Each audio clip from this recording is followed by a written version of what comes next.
Orang yang memahami tujuan hidup ini juga akan mengetahui tentang masalah takdir, keputusan Allah Subhanahu wa taala. Karena kita sedang membahas tema pilihan Allah terbaik, maka kita tidak pasti luput membahas masalah takdir. Tolong digarisbawahi Bapak Ibu sekalian, Allah Subhanahu wa taala tidak menentukan takdir buruk. Semua takdir Allah itu baik. Semua takdir Allah baik. Allah menentukan semuanya dengan hikmahnya. Jadi cara memahaminya adalah semua Allah catatkan baik walaupun itu buruk di mata seorang hamba. Misal contoh, Bapak Ibu rasa setiap hari lapar kan?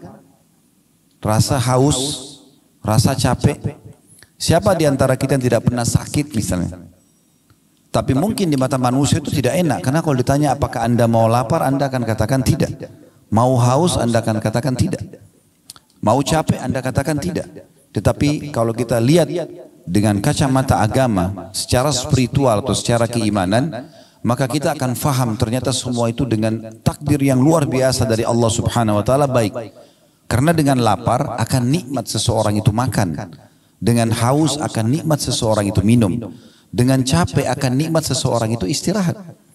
Coba bayangkan Bapak Ibu sekalian kalau kita sudah kenyang, habis makan 2 piring makanan misalnya, sudah sangat kenyang, lalu ditawarkan lagi ayam goreng, kambing bakar, masih mau makan kira-kira? Enggak. Tapi kalau kita lagi lapar, walaupun nasi sama sambal sama tempe saja lahap sekali makannya. Tapi orang sering memandang dengan mata dia, lapar itu jelek. Padahal sebenarnya itu adalah takdir Allah yang sangat baik. Karena dengan lapar nikmat kita makan. Begitu juga dengan haus. Kalau Bapak Ibu lagi tidak haus lalu bertamu ke rumah orang, lalu ditanya, mau minum apa Pak? Mau minum apa Bu? Apa ya? Kita masih punya pilihan. Tapi kalau orang haus, saya pengen minum air es misalnya. Air dingin. Kita menikmati sekali pada saat kita minum air es tersebut misalnya. Contoh yang lain juga pada saat Bapak Ibu misalnya dari pagi sampai malam tidur terus. Mulai dari habis subuh misalnya udah tidur, cuma bangun sholat duhur tidur lagi, sholat asar tidur lagi, maghrib, terus malam Bapak Ibu disuruh tidur lagi. Kira-kira bisa tidur gak? Enggak kan? Baik, kalau Bapak Ibu sudah aktivitas dari pagi, sangat letih, maksimal waktunya sampai malam. Begitu malam kita ngantuk, tidur, walaupun cuma sejam 2 jam nikmatnya luar biasa. Berarti capek itu perangkat untuk menikmati tidur itu. Karena orang kalau tidak capek, nggak lelap tidurnya. Banyak orang menganggap capek itu tidak baik. Sakit misalnya. Siapa di antara kita yang tidak pernah flu, demam, keselio? Semua orang merasakan. Kalau Bapak Ibu sendirian yang rasakan, mungkin Anda bisa anggap itu sebuah azab. Tapi kan semua orang rasakan. Ada di sini jemaah sekalian yang belum pernah flu. Saya mau kasih mikrofon untuk sampaikan pengalamannya kalau selama hidup nggak pernah flu. Gak pernah demam. Baik, mungkin itu sudah umum. Ada nggak di sini yang belum pernah digibah oleh orang? Selama hidup nggak pernah digosipin, nggak pernah difitnah. Ada? Kalau ada, tolong naik ke sini sampaikan pengalamannya. Artinya itu standar kan? Semua orang merasakan. Lalu apa hikmahnya? Kenapa harus ada ujian ini? Supaya kita tahu nikmatnya lawannya. Misalnya kalau sakit kita tahu nikmatnya sehat. Di saat kita lagi meriang, hikmah Allah Subhanahu wa taala sebagai takdir yang baik di situ. Kalau kita lagi sakit meriang, di depan kita ada orang yang sehat lagi minum air es, air dingin. Kita akan mengatakan enak benar ya pada saat kita sehat. Jadi kita bisa menilai itu. Karena manusia kalau tidak dikasih rambu-rambu seperti ini, dia akan lost control. Dia akan lupakan semua nikmat ini. Maka ujian-ujian yang datang justru untuk mendatangkan penilaian positif terhadap nikmat Allah yang sedang Allah berikan kepada kita. Ini poin yang harus kita ketahui teman-teman sekalian.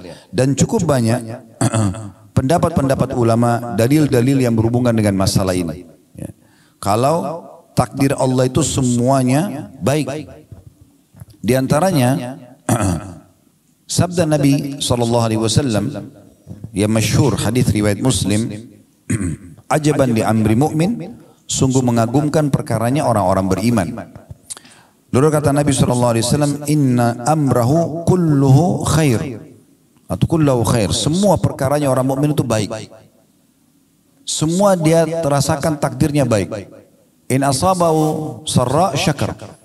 Kalau dia diberikan nikmat dia bersyukur. Wa in asabahu dharra sabar.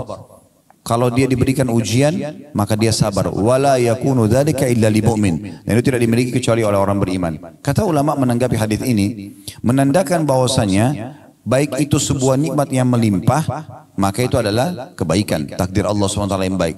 Baik itu sebuah ujian juga itu adalah takdir yang baik Allah Subhanahu wa taala. Tapi orang beriman yang bisa menilai ini. Bagaimana kita sekarang merasakan dan menilai kalau ujian itu adalah sebuah nikmat? Sakit, diganggu orang, segala macam. Allah Subhanahu wa taala memudahkan Bapak Ibu sekalian agar kesalahan-kesalahan yang kita lakukan ini itu memiliki banyak opsional agar bisa dibersihkan. Karena kan setiap pelanggaran akan ada hukumannya ya. Misal Bapak Ibu kerja di satu perusahaan, maka kalau orang melanggar peraturan perusahaan akan ada hukuman. Kalau mungkin biasa di perusahaan itu SP, surat peringatan 1, SP1, SP2 dan seterusnya. Nah sampai terakhir puncaknya di PHK misalnya, ada hukuman. Nah orang juga kalau melanggar hukum Allah ada hukumannya. Allah memberikan banyak kita opsi supaya hukuman yaitu tidak menimpa kita. Seperti misalnya taubat. Selain taubat datangnya ujian-ujian. Sakit, gangguan orang. Ternyata itu menyelamatkan kita dari siksaan nanti di akhirat karena perbuatan kita. Makanya Nabi SAW mengatakan dalam sebuah hadis riwayat Muslim, tidak ada yang menimpa seorang muslim dari letih, tidak ada yang menimpa seorang muslim dari letih, capek, gangguan orang, penyakit, bahkan duri yang menusuk tubuhnya kecuali jadi pengampunan dosa-dosanya. Kalau ada sesuatu yang Bapak Ibu tidak suka terjadi dalam hidup, perhatikan baik-baik. Kalau itu memang menimpa Anda dan tidak umum menimpa orang, biasanya memang disebabkan karena kesalahan kita sendiri. Ada orang sengaja balap-balap, ugal-ugalan jatuh, patah, tabrakan, lumpuh karena perbuatan dia. Nah orang banyak menilai juga ini sebagai takdir buruk, sebenarnya tidak. Bukan seperti itu. Bahkan kemahamurahan Sang Pencipta Allah ini luar biasa Bapak Ibu sekalian. Sampai-sampai Allah memberikan kita kebebasan sepenuhnya untuk memilih. Bapak Ibu pada saat mau hadir di sini tadi, kan tidak ada dalam syariat Islam harus pakai baju warna ini. Hari Senin misalnya harus pakai baju warna ini, hari Selasa harus pakai warna ini, ya harus pakai penutup kepala warna ini, tidak ada sama sekali. Yang ada disuruh pakai pakaian tutup aurat, selesai. Setelah itu bebas kita. Kan begitu. Dan terlalu banyak khiyarat atau pilihan-pilihan yang Allah berikan kepada kita, termasuk dalam memilih makanan, memilih minuman, memilih tempat kerja, memilih pasangan hidup, semua di tangan kita. Di saat seseorang mau menikah misalnya, Allah hanya mudahkan dia memiliki pilihan 1, 2, 3, 4, 5, lalu dia yang tentukan, saya mau nikah sama si A. Ada perusahaan A, B, C dia mau kerja, dia tinggal tentukan, saya mau kerja di perusahaan B misalnya. Semua diberikan kesempatan. Bahkan lebih besar daripada itu, untuk beriman ataupun kafir kepada Allah, Allah mengatakan faman syaa'a falyu'min wa man syaa'a falyakfur. Siapa mau beriman silahkan, maka dia akan dapat semua apa yang dijanjikan untuk orang beriman. Kebahagiaan di dunia dan juga balasan sempurna di akhirat. Wa man syaa'a falyakfur. Siapa yang mau berkufur silakan saja. Nanti teman-teman sekalian, orang-orang kafir yang masuk ke dalam neraka itu masuk ke dalam neraka dalam kondisi meyakini keadilan Allah Subhanahu wa taala. Karena yang membuat mereka masuk pilihan mereka sendiri. Begitu luar biasanya Allah berikan kebebasan kita untuk memilih. Tinggal bagaimana kita menentukan jalan kita masing-masing. Banyak pendapat ulama tentang masalah ini, diantaranya adalah pendapat Syekh Utsaimin rahimahullah, salah satu ulama di Saudi yang sudah meninggal. Beliau mengatakan kurang lebih terjemahnya, takdir itu tidak ada yang buruk. Takdir tidak ada yang buruk. Yang buruk hanyalah yang ditakdirkan atau al-makdur. Artinya makhluk yang merasakannya jelek. Tapi Allah tidak menentukan yang jelek itu. Takdir jika dilihat dari perbuatan Allah, semua takdir itu adalah baik. Sebagaimana disebutkan dalam sebuah hadis, kejelekan tidak disandarkan kepadamu ya Allah. Jadi ada potongan doa teman-teman sekalian, itu disebutkan dalam riwayat Muslim, ya, bahwasanya wasyarru laisa ilaik. Keburukan tidak akan pernah disandarkan kepadamu ya Allah. Itu Nabi SAW sering baca dalam sholat beliau. Ya. Maka kata Syekh Utsaimin rahimahullah, sebagaimana dalam potongan hadis, kejelekan tidak disandarkan kepadamu. Jadi takdir Allah itu selamanya tidak ada yang jelek. Karena ketetapan takdir itu ada karena rahmat dan hikmah Allah. Kejelekan murni hanya muncul dari pelaku kejelekan itu sendiri. Karena Allah sudah tentukan ya, misalnya ada pelanggaran akan kena hukuman ini. Nah karena dia melanggar, dia kenalah hukuman tersebut. Nah biasanya orang anggap itu adalah takdir buruk. Padahal sebenarnya bukan takdir buruk. Itu takdir baik. Bahkan seringkali Bapak Ibu sekalian, ada hal-hal yang kita anggap buruk. Ya, padahal sebenarnya itu bentuk kasih sayang Allah kepada seorang hamba. Nanti akan saya berikan contoh dalam masalah itu. Saya selesaikan dulu apa yang dikatakan oleh Syekh Utsaimin rahimahullah. Kata beliau, jadi kejelekan itu murni hanya muncul dari pelaku kejelekan. Sedangkan Allah itu hanya berbuat baik selama-lamanya. Ini beliau jelaskan dalam syarah hadis Arba'in Nawawi beliau di halaman 88. Yang saya katakan tadi contohnya Bapak Ibu sekalian adalah pelaku kriminal. Semua hamba Allah subhanahu wa ta'ala kalau ingin melakukan satu perbuatan kriminal. Kriminal ini berarti pelanggaran. Bahasa agamanya maksiat. Ya. Yang Allah sudah tentukan sebagai pelanggaran. Berzina, mencuri, membunuh, apa saja. Pasti Allah subhanahu wa ta'ala akan berikan kepada dia sinyal rasa khawatir dan takut. Di saat dia mau masuk hotel berzina misalnya pasti ada rasa takutnya. Rasa khawatir. Dia mau mencuri begitu, dia mau membunuh begitu. Supaya dia tidak melakukannya. Dan Allah maha tahu kalau dibiarkan dia melakukan maka ada konsekuensi hukuman. Allah akan datangkan hukuman karena pelanggarannya itu. Maka Allah berhentikan dia dengan rasa takut itu. Tapi kalau tetap saja dia lakukan, maaf tetap dia masuk ke dalam kamar hotel. Tetap saja dia masuk ke kamar hotel, tetap dia berzina misalnya. Maka Allah datangkan peringatan yang lainnya. Peringatan yang lain itu adalah seperti misalnya ada orang yang melihat dia. Supaya dia merasa malu. Kalau dia tidak mau juga tahu itu tetap diulangi terus perbuatannya, peringatan lebih besar datang. Sampai pada tingkat ada orang yang terjadi gempa, rubuh hotel tersebut ditemukan jenazahnya lagi dalam kondisi tidak berpakaian. Allah permalukan. Itu pun semuanya dengan hikmah Allah subhanahu wa ta'ala. Karena kalau dibiarkan akan lebih berat hukumannya nanti di akhirat. Seorang pencuri misalnya. Sebelum dia mencuri punya rasa takut. Allah datangkan, kalau dia berhenti maka dia akan aman. Tapi ternyata tetap aja dia mencuri. Allah datangkan sinyal yang kedua. Dilihat oleh orang lain tapi mungkin belum kepergok, belum ketangkap. Tapi sudah mulai orang tahu, oh si fulan itu pernah mencuri misalnya. Supaya dia kembali. Tetap dia mencuri maka Allah buat dia kepergok. Puncaknya adalah ditangkap oleh massa, mulai digebukin. Pada saat digebukin pun seorang maling itu sebenarnya itu bentuk kasih sayang Allah. Karena kalau tidak digebukin dia tidak mau berhenti orang ini. Maka Allah punya cara memberhentikan dia supaya dia tidak mengulanginya. Berapa banyak orang yang diuji dengan penyakit kronis, diuji dengan segala macam hal, ternyata itu ada hikmah yang sangat besar. Ada seorang anak muda di rumah sakit di Riyadh, kejadian nyata Bapak Ibu sekalian. Dia naik mobil, bawa mobil terus tabrakan kakinya patah. Subhanallah sudah 3 tahun di rumah sakit. Satu waktu ada seorang syekh datang. Syekh ini selalu setiap hari bolak-balik ke rumah sakit, pindah dari rumah sakit ke rumah sakit hanya untuk pamit kepada pemimpin kepala rumah sakit untuk diizinkan keliling kamar-kamar pasien. Dia hanya minta satu kamar pasien setengah menit, 1 menit.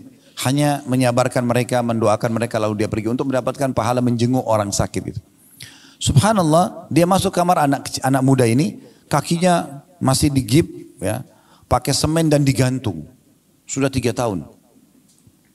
Maka Syekh ini pun mengatakan, sabarlah, semoga jadi pembersihan dosamu, dinasehatin. Tapi dari semua pasien anak muda ini beda sendiri. Dia mengatakan begini, Syekh, jazakallah khair, semoga Allah balas anda dengan kebaikan atas jenguk ini, kejenguk ini, yang mendatangi menjenguk saya, dan juga doa-doa anda. Tapi perlu anda tahu, saya malah bersyukur sama Allah dengan musibah ini. Kata Syekh, kok bisa? Kamu kan tabrakan, kakimu patah, sudah 3 tahun di rumah sakit. Dia bilang, Syekh, saya dulu ini termasuk anak muda yang lalai, malas sekali ibadah.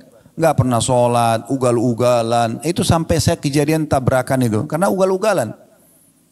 Selalu jauh dari agama Allah. Waktu awal saya tabrakan dan kaki saya patah dimasukkan ke rumah sakit ini, saya marah sekali. Tidak bisa menerima keputusan Allah. Saya terus saja berkeluh kesah. Tapi karena memang dasarnya kaki saya patah, saya nggak bisa buat apa-apa. Dokter pun nggak bisa buat apa-apa. Sampai akhirnya saya pun mulai merenung, mulai berpikir, sampai pada puncak saya merasakan ini adalah bentuk kasih sayang Allah. Karena kalau saya tidak diginikan, saya memang tidak mau berhenti dulu ugal-ugalan. Balap-balap, ganggu orang, mabuk-mabukan, ganggu, buat banyak kesalahan. Maka dia pun, ya mungkin Bapak Ibu maaf kalau mengatakan bagaimana bisa di Saudi ada orang mabuk. Itu mungkin ada juga orang jual beli transaksi narkotika, ada orang ditangkap lalu dihukum oleh pemerintah, ada terjadi itu di sana. Yang jelas dia bilang, dan sekarang setelah saya bisa menerima takdir Allah itu, karena saya punya banyak waktu di kamar rumah sakit ini, maka saya pun bisa leluasa ibadah. Sekarang saya beritakan berita gembira Syekh, saya enggak pernah tinggalkan sholat 5 waktu, on time. Yang kedua saya sekarang hafal 30 juz Al-Quran. Di atas ranjang ini saya hafal 30 juz Al-Quran. Karena saya banyak waktu, hanya saya mulai baca Quran, saya mulai hafal, dan sekarang saya hafal Quran. Dan saya bersyukur dengan Allah atas ujian ini. Subhanallah, semua penuh dengan hikmah. Ada kisah yang lain, seorang dosen di Ummul Qura, Dr. Muhammad, beliau menceritakan dalam salah satu ceramahnya, saya hanya menukil ini tentang bagaimana kita memahami keputusan Allah itu luar biasa. Sangat baik sebenarnya. Tapi tinggal bagaimana makhluk ini kita sebagai hamba berhusnudzon, bersangka baik kepada Allah. Walaupun buruk di mata kita. Beliau menceritakan tentang seorang sahabatnya melamar seorang wanita. Setelah sepakat, sudah cocok semuanya, ditentukan hari pernikahan. Subhanallah, 2 minggu sebelum acara pernikahan, tiba-tiba saja tanpa sebab apa-apa, pihak perempuan, si anak perempuannya membatalkan pernikahan. Dan dia mohon-mohon sama orang tuanya, tolong batalkan pernikahannya. Saya tidak mau nikah sama laki-laki ini. Maka si laki-laki ini bingung. Apa sebabnya? Dia coba konfirmasi. Karena ini sudah deal, sudah oke, tanggal sekian akan menikah. 2 minggu lagi akan ada acara, undangan sudah disebarluaskan. Ini gimana memahaminya? Ini bagaimana cara menanggapi masalah ini?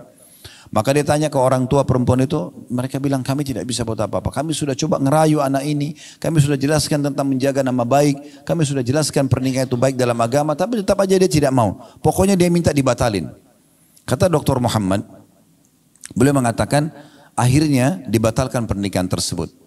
Dari semenjak pembatalan pernikahan dia bilang, teman saya ini terus berdoa sama Allah. Karena satu masjid sholatnya, antara azan iqamah, saya duduk di sebelahnya, yang saya dengar, ya Allah kembalikan wanita ini kepada saya menyukainya, mudahkan pernikahan kami, minta semua kebaikan. Dia bilang saking seringnya berdoa ini, antara azan dan iqamah, kalau lagi ketemu misalnya sholat malam sama-sama, dia berdoa lagi sama, kalau apa saja kesempatan ibadah dia selalu berdoa, minta khusus untuk kembali wanita itu suka sama dia dan mau menikah. Kata Dr. Muhammad, saking saya prihatinnya sama dia sampai saya mengatakan, saya pun angkat tangan ke langit mengatakan, ya Allah mudahkan buat teman saya. Tapi subhanallah, berjalan sampai 2 pekan berturut-turut, lewatlah hari H kesepakatan pernikahan, perempuan ini dilamar oleh laki-laki lain, menikah dia. Perempuan itu menikah sama laki-laki lain. Coba bayangkan kalau kita di posisi orang ini berat sekali gitu. Karena dia sudah oke, dia sudah suka, perempuan itu suka, tiba-tiba batal tanpa sebab. Ditanya kenapa, pokoknya sudah tidak mau aja. Dan akhirnya menikah sama orang lain. Kata Dr. Muhammad, setelah menikah tentu laki-laki ini sudah batalin doanya ya. Karena kita tidak boleh minta orang cerai sama suaminya. Gitu kan. Tidak boleh juga tidak ada juga poliandri dalam Islam. Enggak boleh perempuan punya 2 suami gitu. Dia berhentikan doa.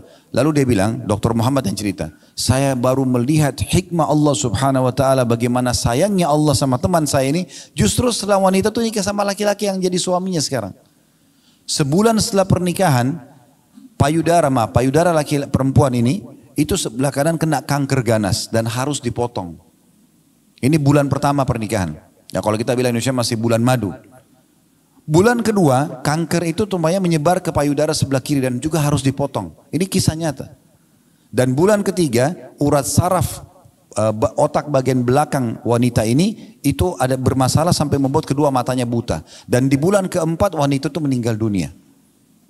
Apa kata Dr. Muhammad? Subhanallah, kalau teman saya ini ya, menikah sama dia tersebut, mungkin dia cuma jadi pengurusnya dan mungkin makin sakit dia karena sudah interaksi biologis, sudah jadi suaminya.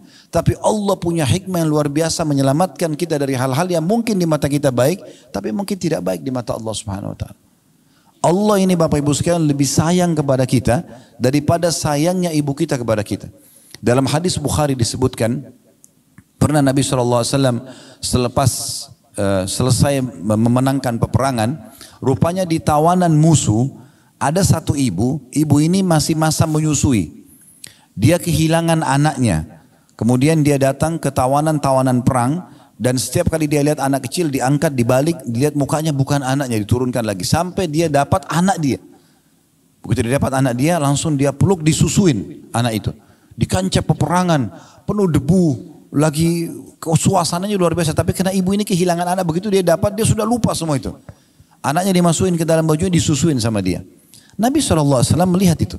Lalu Nabi SAW bilang kepada para sahabat, apakah kalian lihat ibu itu?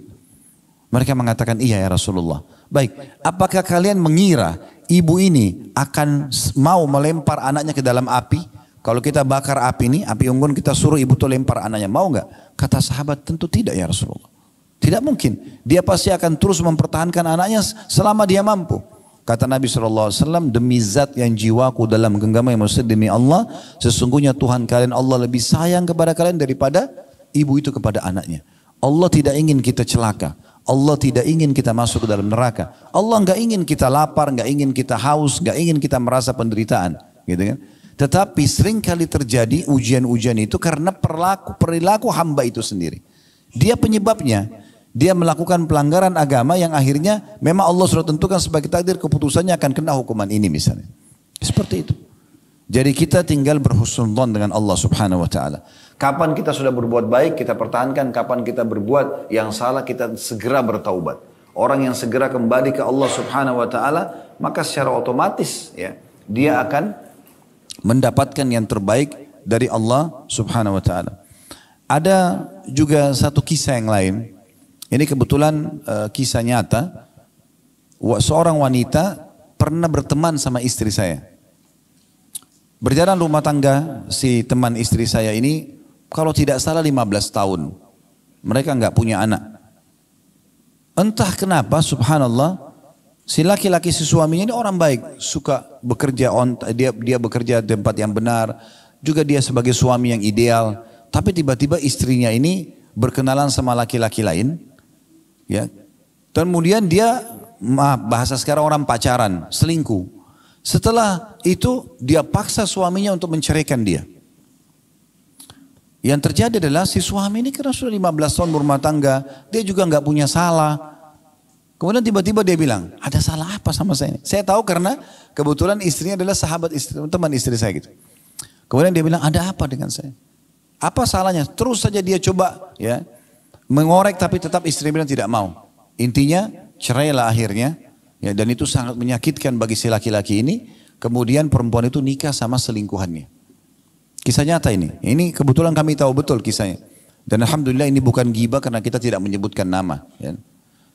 Maka setelah berjalan waktu, mungkin setelah kejadian itu sekitar 5-6 tahun. Ya, kejadian itu, saya ada tablik akbar di Makassar. Setelah selesai tablik akbar bubar, ada orang dari jauh salam sama saya. Assalamualaikum. Saya kurang kenal gitu. Karena performanya sudah berubah. Ya. Lebih agamis lah gitu ya. Pakaiannya segala macam penampilannya. Kemudian setelah dekat baru dia sebut namanya. Saya si Fulan. Ustaz masih ingat. Oh ternyata ini adalah suaminya perempuan itu.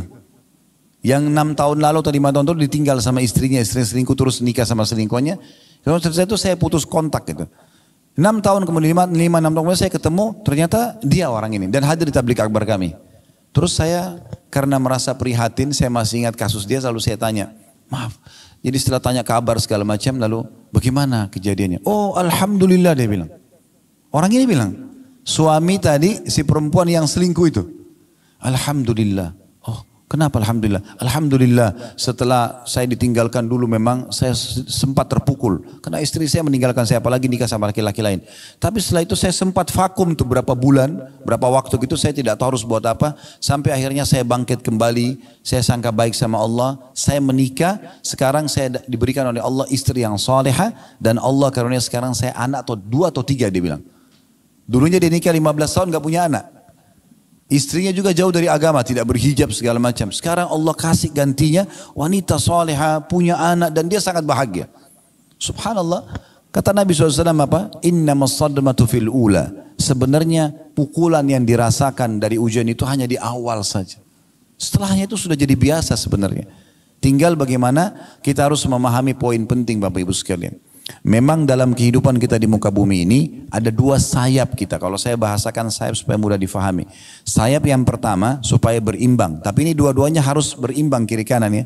Itu adalah syukur di saat nikmat ada. Sayap kedua, sabar di saat ujian ada. Ini dua sayap tidak boleh berpisah. Dan dua-duanya ini dengan hikmah Allah SWT. Semua takdirnya Allah baik di situ. Kalau nikmat sedang melimpah, supaya nikmat itu terus bertahan, makan, minum, apa saja kesehatan, keturunan, alhamdulillah kita syukuri. Nah kalau ujian datang, kita sabari. Sabar apa maksudnya? Bukan duduk manis elus dada, tidak. Sabar dalam Islam adalah menerima takdir Allah, kemudian ikhtiar mencari jalan keluar. Contohnya supaya mudah difahami. Kalau Bapak Ibu bangun tidur pagi hari flu. Tadi malam tidur nggak sakit nggak apa. Tapi tiba-tiba kita bangun meriang, flu, batuk. Tanpa sebab. Di sini perangkatnya adalah sabar. Apa itu sabar? Oh Allah sedang menguji saya. Terima dulu itu. Ujian diterima dulu. Kemudian ikhtiar. Minum obat, ke dokter, minum minuman hangat. Karena ini pasti akan datang dalam ujian kehidupan kita nih. Kenapa tadi saya sudah sebutkan hikmahnya. Di antara hikmah ujian adalah supaya kita bisa menilai besarnya nikmat, kenikmatan gitu. Dan juga supaya kita tahu kita punya Tuhan Allah Subhanahu wa taala yang di saat nikmat melimpah kita syukur, di saat kita sedang ada musibah atau cobaan kita sedang bergantung dan lebih dekat kepadanya. Kadang-kadang teman-teman sekalian mungkin pernah alami dalam kehidupan kita, pasti semua kita pernah alami, di saat ujian sedang datang, kita bisa meneteskan air mata kepada Allah. Sujud, menangis, ya Allah berikan jalan keluar, ya Allah begini dan begitu. Mungkin di saat sedang musibah itu sudah diangkat oleh Allah, sudah enggak lagi kita mau nangis susah. Itu mahal sekali itu. Saya pernah subhanallah punya pengalaman pribadi waktu kami mau buka restoran pertama kali di Kalibata City. Sekarang sudah pindah ke Condet. Waktu itu beberapa tahun yang lalu, mungkin sekitar 10 tahun yang lalu, sempat kami bekerja sama satu developer untuk coba bagaimana nih mendesain segala macam. Lama sekali nggak dikerja-kerjain. Berbulan-bulan, sementara sewa berjalan, ini belum selesai-selesai. Coba saya ganti orang lain, yang satu, yang kedua, sampai hanya ketemu alhamdulillah dengan orang yang ketiga kalau nggak salah, itu yang menyelesaikan proyek itu. Tapi subhanallah di saat itu sedang datang, saya coba nikmati saja. Walaupun kita memang merasa berat, tapi saya coba nikmati saja, kemudian saya coba ikhtiar, menerima dulu keputusan Allah ini. Satu waktu saya ada khutbah Jumat di Otista, di kampus statistik waktu itu, saya datang lebih cepat, sekitar jam 11-an sudah datang, kebetulan saya juga belum sholat duha. Saya masuk ke belakang mimbar, kemudian saya sholat di situ. Tahiyat masjid, sholat duha, sambil saya juga berkeluh kesah kepada Allah Subhanahu wa taala. Satu lagi sujud, minta dimudahkan urusan ini. Rupanya antara mimbar sama dinding masjid itu ada celah kecil. Di situ rupanya ada satu jemaah masjid. Beliau sudah rambutnya sudah putih, terus kemudian melihat tempat itu, celah itu, lalu dia lihat saya rupanya, saya tidak tahu. Selepas saya sholat, saya keluar dari tempat itu menuju ke depan mimbar, nunggu waktu sholat Jumat untuk naik ke mimbarnya. Terus bapak ini datang kepada saya, setelah salam terus dia bilang, Ustadz, Ustadz sudah pernah susun belum doa-doa? Karena saya kalau biasa khutbah Jumat, kalau di akhir di khutbah kedua, waktu itu saya sering baca semua doa yang dimulai dengan Rabbana, Rabbana. Dan diambil dari ayat Al-Quran. Ini pernah nggak Ustadz susun? Saya bilang saya belum susun. Insya Allah satu waktu nanti Pak. Terus dia tanya sama saya gitu, tiba-tiba dia bilang, Ustaz, tadi saya lihat dari celah antara mimbar sama tiang ini, Ustaz tadi sujud lama benar. Berdoa apa Ustaz? Saya bilang, saya lagi berkeluh kesah sama Allah Pak. Jadi ada satu pekerjaan yang belum selesai, bagi saya minta pertolongan sama Allah. Dia bilang, terus dia bahasan sama saya, dia ambil pegang rambutnya. Dia bilang, Ustaz, saya sampai rambut saya memutih seperti ini. Karena seluruh kepalanya putih Bapak itu, subhanallah, sudah berumur. Dia bilang, saya sampai rambut saya putih seperti ini, belum pernah saya rasakan nikmatnya sujud seperti itu. Saya berharap saya bisa sujud seperti itu. Subhanallah, saya langsung muhasabah, introspeksi diri, saya mengatakan, bagaimana Allah sayang dengan saya, mendatangkan ujian tersebut supaya saya bisa nikmati sujud itu. Mungkin tidak akan dinikmati kalau memang tidak ada ujian. Bahkan orang sholat buru-buru, karena merasa semuanya nikmat sedang melimpah pada dia. Teman-teman sekalian, Allah sangat menyukai kalau ujian sedang ada, datang kepada kita, kita menerimanya.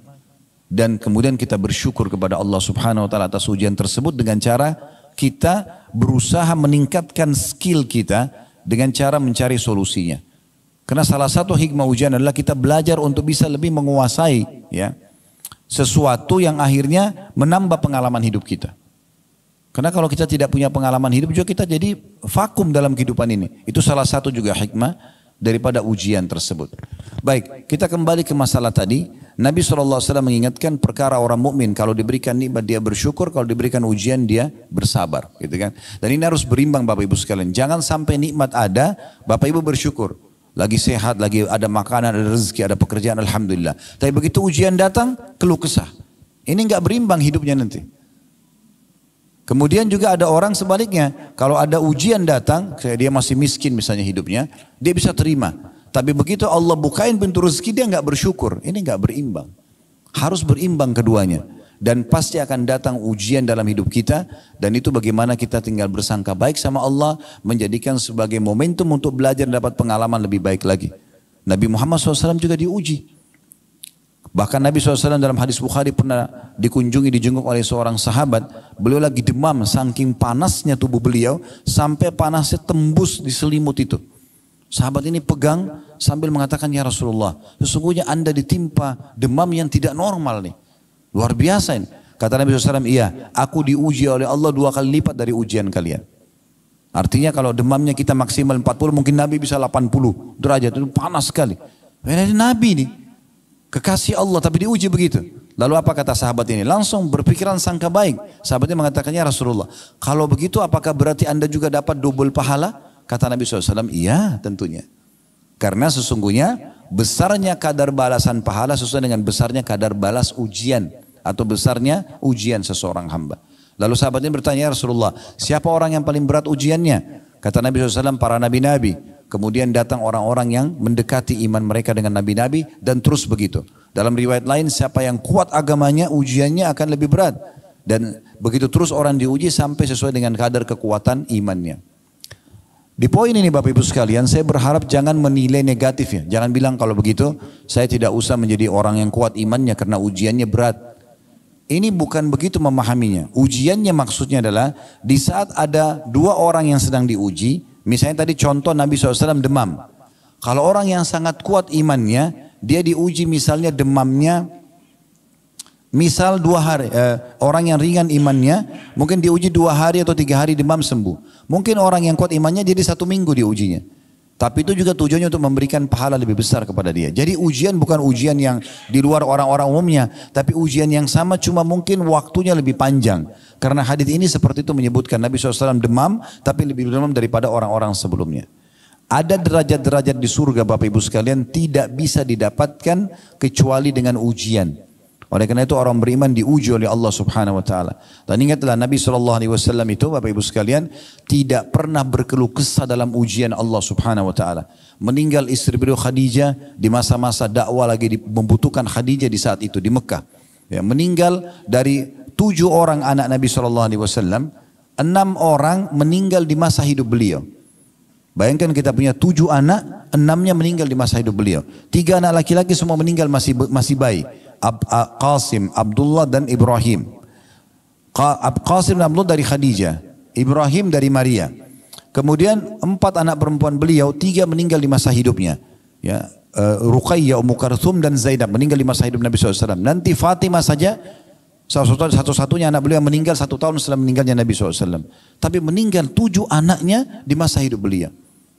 Bagaimana pamannya sendiri Abu Lahab sekaligus besannya menyuruh menceraikan anak Nabi SAW yang kemudian juga dia menjadi musuh utama, paman kandungnya, ya, dan seterusnya. Paman yang dicintai Abu Talib menolong dakwah tapi setelah hidupnya tidak mau mengucapkan syahadat sampai Nabi SAW sedih. Dan sekian banyak ujian semasa hidup, lagi sujud di depan Ka'bah dilemparin kotoran, ya beliau sabar, diganggu dikatakan penyihir, dukun, penyamun, pendusta, beliau biasa saja. Begitu juga di Madinah, ujian-ujian dari orang munafik. Setiap kali Nabi SAW sampaikan sebuah peraturan agama, orang munafik mengatakan Muhammad ini ngawur, Muhammad ini gini dan seterusnya. Jadi banyak sekali ujian dalam hidup Nabi SAW. Dia diuji oleh Allah SWT. Tapi tujuannya untuk memberikan derajat yang tinggi nanti di surga. Ya. Kadang-kadang juga Allah Subhanahu wa taala memberikan ujian Bapak Ibu sekalian itu untuk memberikan yang terbaik buat kita. Seperti contohnya ada sebuah hadis ya, kata Nabi SAW, Allah berfirman kepada para malaikatnya mengatakan, luaskanlah, lapangkanlah rezeki hambaku si fulan, karena dia kalau diluaskan dia bersyukur. Tahanlah, ya, batasilah rezeki hambaku si fulan, yang lain lagi, karena kalau kau bukakan rezekinya maka dia akan kufur. Saya tutup dengan sebuah kisah. Seorang teman saya, sahabat dekat saya dulu, sudah meninggal rahimahullah. Beliau tinggal di salah satu kota di Indonesia ini. Subhanallah, kami berteman dari masih bujang dulu sampai setelah berumah tangga, semua sudah punya anak, semua punya pekerjaan. Tapi rata-rata teman-teman yang saya kenal, semua sudah Allah bukakan pintu rezeki. Tapi satu teman saya ini tetap dalam kondisi yang sama. Kondisi yang sama, sampai hidupnya kalau setiap hari pun mau makan itu harus mencari, kadang-kadang dibantu oleh orang, jadi agak susah gitu. Satu waktu saya pernah tablik akbar di kota beliau, kemudian kami sama-sama setelah tablik akbar mau ke kota yang lainnya, tapi lewat darat, sekitar 1,5 jam, 1 jam naik mobil. Di tengah jalan sambil ngobrol, dia bilang sama saya mau ikut ke sana. Oke, silahkan. Di tengah jalan kami sambil ngobrol, bernostalgia dulu pada saat masih bujang, kami sama-sama di Madinah dulu, beliau kerja, saya kuliah. Kemudian setelah itu sampai satu waktu lagi jalan ada satu mobil ugal-ugalan, balap-balap gitu, dan melewati mobil kami, dan saking kencangnya mobil itu sampai membuat mobil kami goyang gitu. Pada saat itu subhanallah, saya pertama kali selama saya berteman sama teman saya ini mendengar ucapan itu. Dia tiba-tiba mencaci maki mobil itu, mencaci maki pemilik mobil itu dan seterusnya, dan dia marah-marah gitu. Minta supaya mobil itu dikejar lah. Terus saya lihat, saya balik ke belakang, kebetulan saya duduk sama supir di depan, dia di belakang, lalu saya mengatakan, "Akhi, sebentar, tenangkan diri antum. Orang ini sedang berbuat sesuatu yang jahil. Tidak usah kita ikut-ikutan marah, tidak perlu. Itu urusan dia melakukan pelanggaran. Jangan kita balas keburukan dengan keburukan." Tapi subhanallah, saya tiba-tiba berpikir, pada saat itu kami cuma naik mobil sewa. Bukan mobil pribadi. Saya berpikir subhanallah, orang ini masih baru naik mobil sewa, sudah bisa caci maki orang lain. Bagaimana kalau dia pakai mobil pribadi gitu? Maka Allah biarkan dalam kondisinya supaya dia tetap dalam ketakwaannya. Itu demi kebaikannya. Allahu a'lam. Jadi Bapak Ibu sekalian, kesimpulannya adalah bagaimana kita selalu bersangka baik kepada Allah Subhanahu wa taala. Allah tidak menentukan takdir kecuali kebaikan, tinggal bagaimana kita mengambil hikmahnya. Kalau kita sedang diberikan nikmat bersyukur, diberikan ujian kita bersabar, tetap dengan sangka baik. Sebagai penutup, hadis Nabi SAW atau riwayat dari Nabi SAW, beliau kalau sedang melimpah nikmat, beliau mengucapkan alhamdulillahilladzi bi ni'matihi tatimmus shalihat. Segala puji bagi Allah yang dengan izinnya semua kebaikan tersempurnakan. Itu kalau ada nikmat. Kalau sedang ada ujian, Nabi SAW mengatakan alhamdulillahi ala kulli hal. Segala puji bagi Allah dalam setiap keadaan. Musibah sedang datang, Nabi mengatakan alhamdulillah ala kulli hal. Semua dengan bersangka baik kepada Allah Subhanahu wa taala. Jadikan momentum justru kalau kita diuji oleh Allah Subhanahu wa taala untuk lebih dekat kepadanya. Allahu a'lam. Kita berharap Allah Subhanahu wa taala memberkahi majelis kita ini. Allah jadikan sebagai tambahan ilmu yang bermanfaat dan juga dijadikan sebagai tambahan amal kita pada hari kiamat.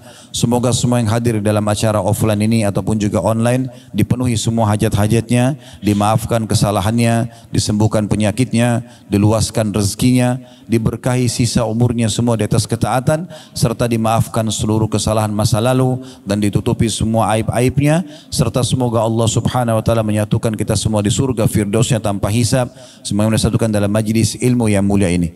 Baik, kalau ada benar pasti dari Allah, kalau ada salah dari saya mohon dimaafkan. Subhanakallahumma bihamdika asyhadu an la ilaha illa anta astaghfiruka wa atubu ilaik. Wassalamualaikum warahmatullahi wabarakatuh.